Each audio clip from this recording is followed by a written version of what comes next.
Hello दोस्तों, नमस्कार। आज का बहुत ही इम्पोर्टेंट टॉपिक है ऑनलाइन फ्रॉड क्या है। तो चलिए करते हैं सीधे काम की बात। सबसे पहले एक पेन ले लेता हूँ और आपको समझाने की कोशिश करता हूँ। देखिए, ऑनलाइन फ्रॉड में एक बहुत ही इम्पोर्टेंट टॉपिक आता है फिशिंग। आपने कई जगह सुना होगा फिशिंग। एक्चुअली मैं एक एक करके समझाने की कोशिश कर रहा हूँ। फिशिंग को आप सीधे समझिए। फिशिंग का अर्थ हिंदी में होता है जालसाज। जब जालसाजी करी जाती है किसी भी व्यक्ति के द्वारा तो उसे फिशिंग कहा जाता है। ये ऑनलाइन टर्मिनोलॉजी है जिसको ऑनलाइन में प्रयोग किया जाता है। चलिए आगे बढ़ते हैं।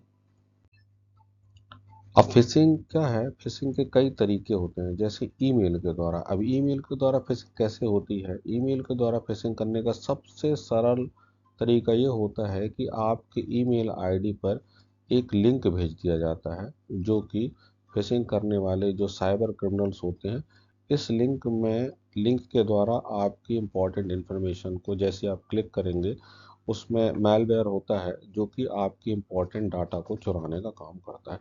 ये होता है ईमेल के द्वारा फिशिंग। आगे बढ़ते हैं। और एसएमएस के द्वारा भी फिशिंग होती है। एसएमएस के द्वारा फिशिंग कैसे होती है? आपके पास कोई एसएमएस आएगा जिसमें कोई लिंक दिया होगा, और वो जो लिंक होगा, वो उस लिंक को जैसे ही आप क्लिक करेंगे तो वो आप उनका शिकार बन जाएंगे। ये होता है एसएमएस के द्वारा फिशिंग करने की कोशिश। अब कई बार ये होता है नकली वेबसाइट के द्वारा फिशिंग। अब नकली वेबसाइट, आप मान के चलिए किसी बैंक की साइट पर काम कर रहे हैं। बिल्कुल बैंक की साइट है या कोई ऑनलाइन ई कॉमर्स की साइट है, कुछ कोई भी साइट है जिसमें आप काम करें, सेम उसी तरीके हूबहू साइट को आपके सामने पेश कर देंगे। जैसे ही आप उसमें क्लिक करेंगे, उसमें डाटा भरेंगे, तो ये आप नकली वेबसाइट के द्वारा फिशिंग का शिकार होते हैं। आगे चलते हैं। अब फिशिंग में उनका मुख्य जो साइबर क्रिमिनल्स होते हैं, उनका मेन मोटिव क्या होता है? उनका मेन मोटिव होता है आपकी व्यक्तिगत जानकारी को चुराना और आपके पासवर्ड तक पहुंचना। इसके लिए वो इन गलत माध्यमों का प्रयोग करते हैं। अब अब आप एक चीज़ देखिए, फिशिंग जो नकली बैंक आजकल क्या है, सबसे ज़्यादा जो चलता है नकली बैंक। जैसे सरकारी विभाग, मान के चले सरकार, कोई अनएम्प्लॉयमेंट है या अनएम्प्लॉयड व्यक्ति है, या कोई भी व्यक्ति है जो गवर्नमेंट जॉब सर्च कर रहा है, तो पता चला कि आपने जिस वेबसाइट में सर्च कर रहे हैं वो नकली है। अब वो नकली वेबसाइट में आपने अपने पूरे क्रेडेंशियल डाल दिए, नाम डाल दिए, पता डाल दी, सारी इन्फॉर्मेशन डाल दी। तो इस तरह से आप गलत सरकारी वेबसाइट को जब आप लिंक करते हैं तो वह भी एक तरह की फिशिंग है। अब नकली बैंक का मतलब होता है कि कई तरह के बहुत सारे बैंक हैं, तो उन्हीं बैंक से हूबहू मिलता हुआ वेबसाइट क्रिएट कर लेते हैं, जिसमें भी आप क्लिक करके फंस जाते हैं। अब इसमें फंसना कैसे नहीं है वो मैं आपको बता रहा हूँ।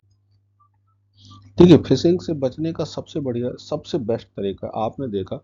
फिशिंग में सबसे पहले तो वो आपको कहाँ फंसाने की कोशिश करते हैं? ईमेल में, करेक्ट। दूसरा कहाँ फंसाने की, ये तो पहला होगा। दूसरा कहाँ फंसाने की कोशिश करते हैं? एसएमएस के माध्यम से। तीसरा कहाँ फंसाने की कोशिश करते हैं? नकली वेबसाइट के माध्यम से।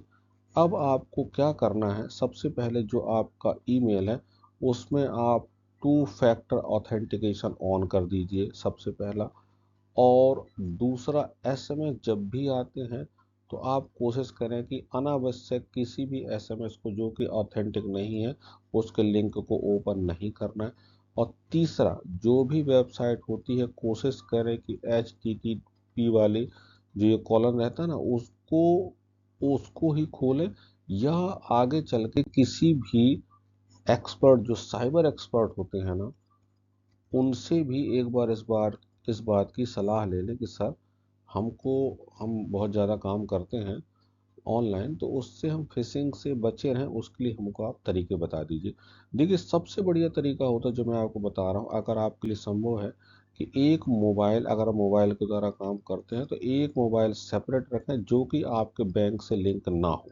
इससे बेस्ट कोई तरीका नहीं है। और अगर आप पीसी का यूज़ करते हैं तो उसमें आप क्या करेंगे? एंटीवायरस का उपयोग ज़रूर करें। इसी तरह के और भी वीडियोस में लाता रहूँगा। वीडियो अनावश्यक बड़ा हो रहा है। और फिशिंग के अलावा और भी बहुत सारे तरीके होते हैं साइबर क्राइम्स के। मैं आपको अगले वीडियोस में बहुत ही अच्छी इन्फॉर्मेशन दूंगा।